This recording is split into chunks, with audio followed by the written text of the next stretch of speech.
Hello and welcome back to the EF5 Podcast, crossroads between logistics and life. And today, we've got a topic that I think could be confusing, I guess, if you look at it at its base level. Kind of confuses me every day. Yeah, if you look at the two words, they are pretty similar if you don't really look deeper into it. And that is the difference between being thankful versus being grateful.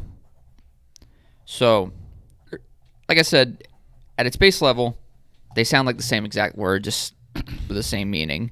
Maybe one's a little bit deeper, maybe one's a little bit more shallow, maybe one is more action versus more feeling. So, what do you think? I figured I'd let you take it away. You're the one that spearheads this conversation all the time, so. Always me. You're the highlight. You're the reason why people watch watch this. I think you hit it really good, though, where the confusion. Because, I think a lot of us constantly blend them. We think we're being thankful versus we think we're being grateful. Mm-hmm. And they kind of they dance with each other. Mm-hmm. It's almost like they commingle because you kind of have to, you need both of them. Right. For it to, really be authentic. Right. In a sense. Right. It's really hard to fake either one of them and get away with being authentic about them. Yep. Yeah, you can't really, you can't fake it because it is pretty obvious. It's like if you can fake one, but then the other one trails behind or catches up with you in a way that shows you faking it. Right. That's probably a better way to say it. Is a way to kind of look at that. Because I can shake your hand, shake your hand, shake your hand and say, I'm very thankful. I appreciate it. But if I don't live with the gratefulness that I am thankful for it, they almost, like you said, they go hand in hand. They trail each other. So if you're not really truly grateful, then you could say thanks and then move along. It doesn't really mean anything. It's like saying sorry when you don't mean it. Well, maybe it just hit me is maybe the way to kind of think about it is emotion plus action. Okay. Because that's pretty much the way you explained it when you kicked it off here. Right. Was one's more emotional, one's more actionable. Right. So you can get stuck in your emotions and not take any actions. Right. And then you can take action and feel emotion from it. Right.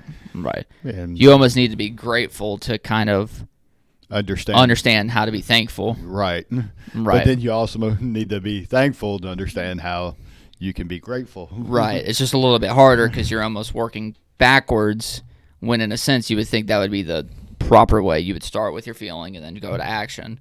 But really the actions are what build upon the feeling. Correct. Which is kind of interesting because I actually never thought about it that way. Just me saying it out right now kind of put that into perspective. I think it was Tony Robbins that I caught that from that way. He does he calls it the priming of the brain each morning. Mm-hmm. And it makes sense because you get a lot of us pick up the phone now, or we used to be newspaper back in the day, then it was TV.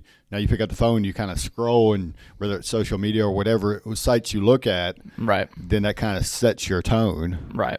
And then you walk to the bathroom, you kick the door frame, and now you're mad at the world because you also watched something that was, or caught a title of something that set your mind to be mad at the situation. Well, that's a whole reason why I don't watch the news aside from things that I particularly care about, or something that if I catch it in passing and I'm like, oh, that's interesting, then I'll look for it. Right. But I don't go out of my way to turn on, 11 Alive or Channel 2 in the morning, because what it all consists of is, homicides, robberies, crime, and just sad stuff. And it's why would I want to put these things into my mind, especially early in the morning when I'm starting to prime myself, is a good way to say it, like Tony Robbins. Well, that's what Tony had mentioned was in prime in his mind, he starts with being grateful or the gratitude, then thankfulness. Right.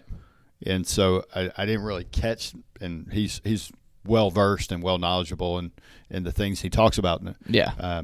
He's been doing it 30 plus years or whatnot, and so you want to find credible sources when you're trying to kind of learn things along the way. Right. And so I feel like he's a pretty credible source that backs it up with information in a way that, you should probably listen to some of the things he might mention about. Yep. And when he mentioned it, I never caught it that way, but now in us talking, he starts with being basically gratitude, being grateful. Right. And that's the action that sets the emotion to understand the perspective of, like, what are you thankful for? Yep. So I would say where probably most people are challenged the most with is their way, it's more their beliefs. Mm-hmm. And their beliefs are typically a little bit more emotional than factual. Right. And that's a common, like, wiring. It's pretty easy to make a knee-jerk decision. Well, where do you think that commonly comes from? It comes from the person's environment, because that's all they have to base it off of. Right. So it's not necessarily that people want to be bent that way; they just are. Right. And it's tough. I mean, not realizing they are right makes it emotional. Right, and it's tough to break that too, because you have to be very intentful and diligent to be able to step back and evaluate what's happening before opening your mouth, let alone making a decision. Well, and then I think another key that probably people miss in that is they think because they might have done it yesterday that you don't have to do it today. Right, like it has to be an habitual thing. Right. Yeah. I mean, that's probably my biggest, like, learning takeaway is that why didn't yesterday carry over to the day? Right. And then that kind of goes back to what we talk about a lot of the leaders, as far as, the cheese is kind of either changing, moving, or coming obsolete. So you have to kind of move with it and recognize that that's happening. So just the recognition, it doesn't mean you are in agreement with it. Right. But the recognition of, like, this isn't done just one time. This is, like, constantly doing it every day over and over. And there's going to be good days, bad days, and it just isn't going to work out. And and then so then we want to kick it to the curb and say, okay, this gratitude thing, being grateful, that's not where I want to be. Right. Because it didn't work yesterday. Yep. But it being thankful, I think, in summary, is more emotionally driven, and so you have to kind of recognize it for that, and then understand, like, are you thankful because of thankful in its, like, core is really positive, I guess. Yeah. We give thanks at Thanksgiving to eat. Right. You tell someone thank you for receiving something. So right. So it's good in its core.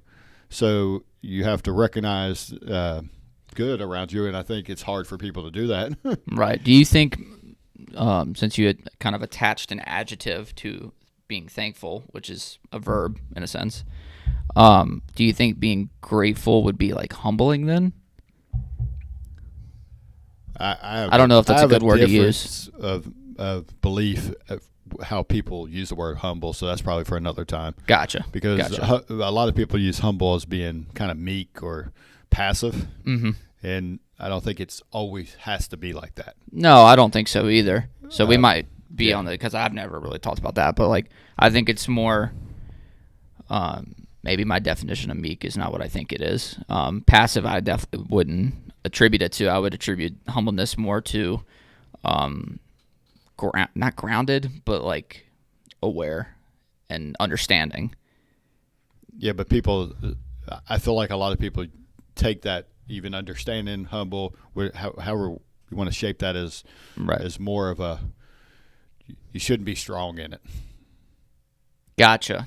So it's one of those, like, know your place kind of thing. And I don't think that's the way humble was intended to be used. No, I agree. That's a good point. I never would have thought about it like that, but that's true. That's kind of what it feels like has evolved to. Yeah. So, but back to thankful in its core is really good. And then, like we were talking about earlier, is it's hard to see good. The best visual example that I think people will all universally understand this is we all stop to see the car wreck, but nobody recognizes the 10,000 cars that are passing doing good. Right. Yeah, that's a good way to say it. But we will all recognize the one accident. It's like, so we don't always there's so much to be thankful for around us, right? But what is kind of like on our emotions are the things that are causing a struggle.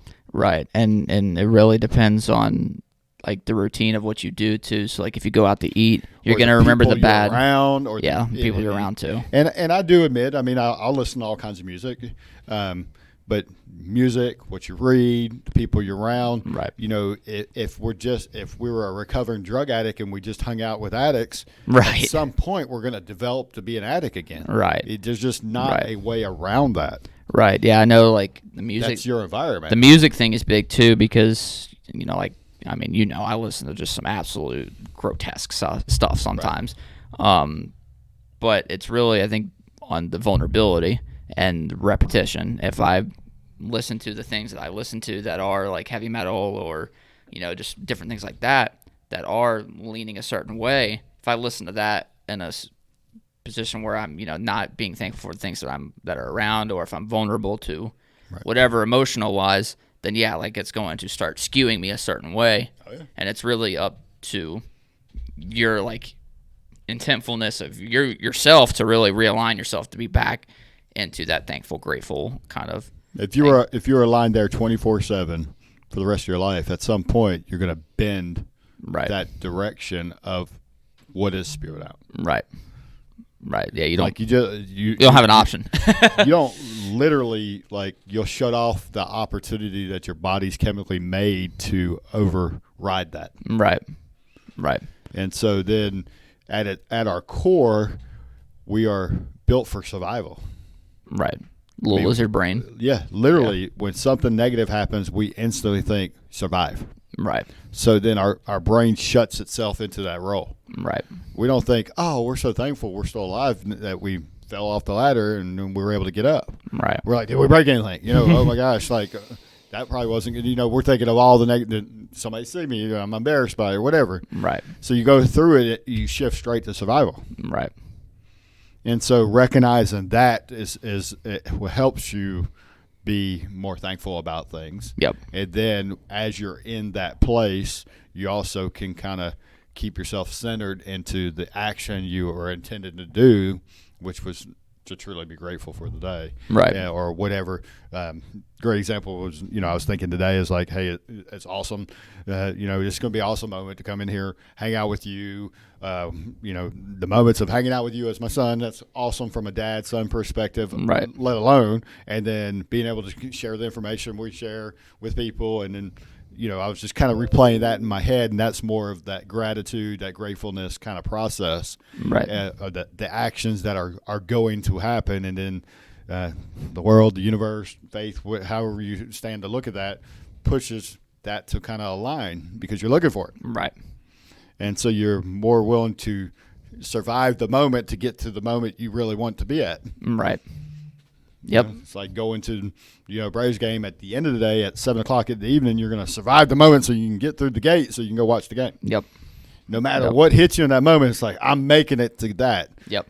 And so that's kind of like a version of understanding how to be grateful for things, and then you just shift that around to whatever that looks like along the way. Right. Yeah, it's going to be basically what it's going to look like for when the Matt Olson bobblehead night comes up. Oh, I will be there April 25th. You will find me at the third base gate. That's where I will be.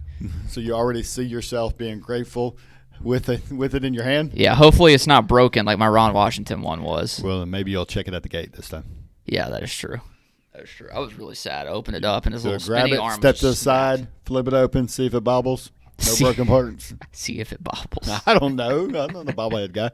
You got this thing about shaking heads or something. Yeah, that's true. I said it earlier, so I guess I'm keyed in on that for whatever reason. We're far enough away that that's not going to happen. Well, there is only one door out. That's true.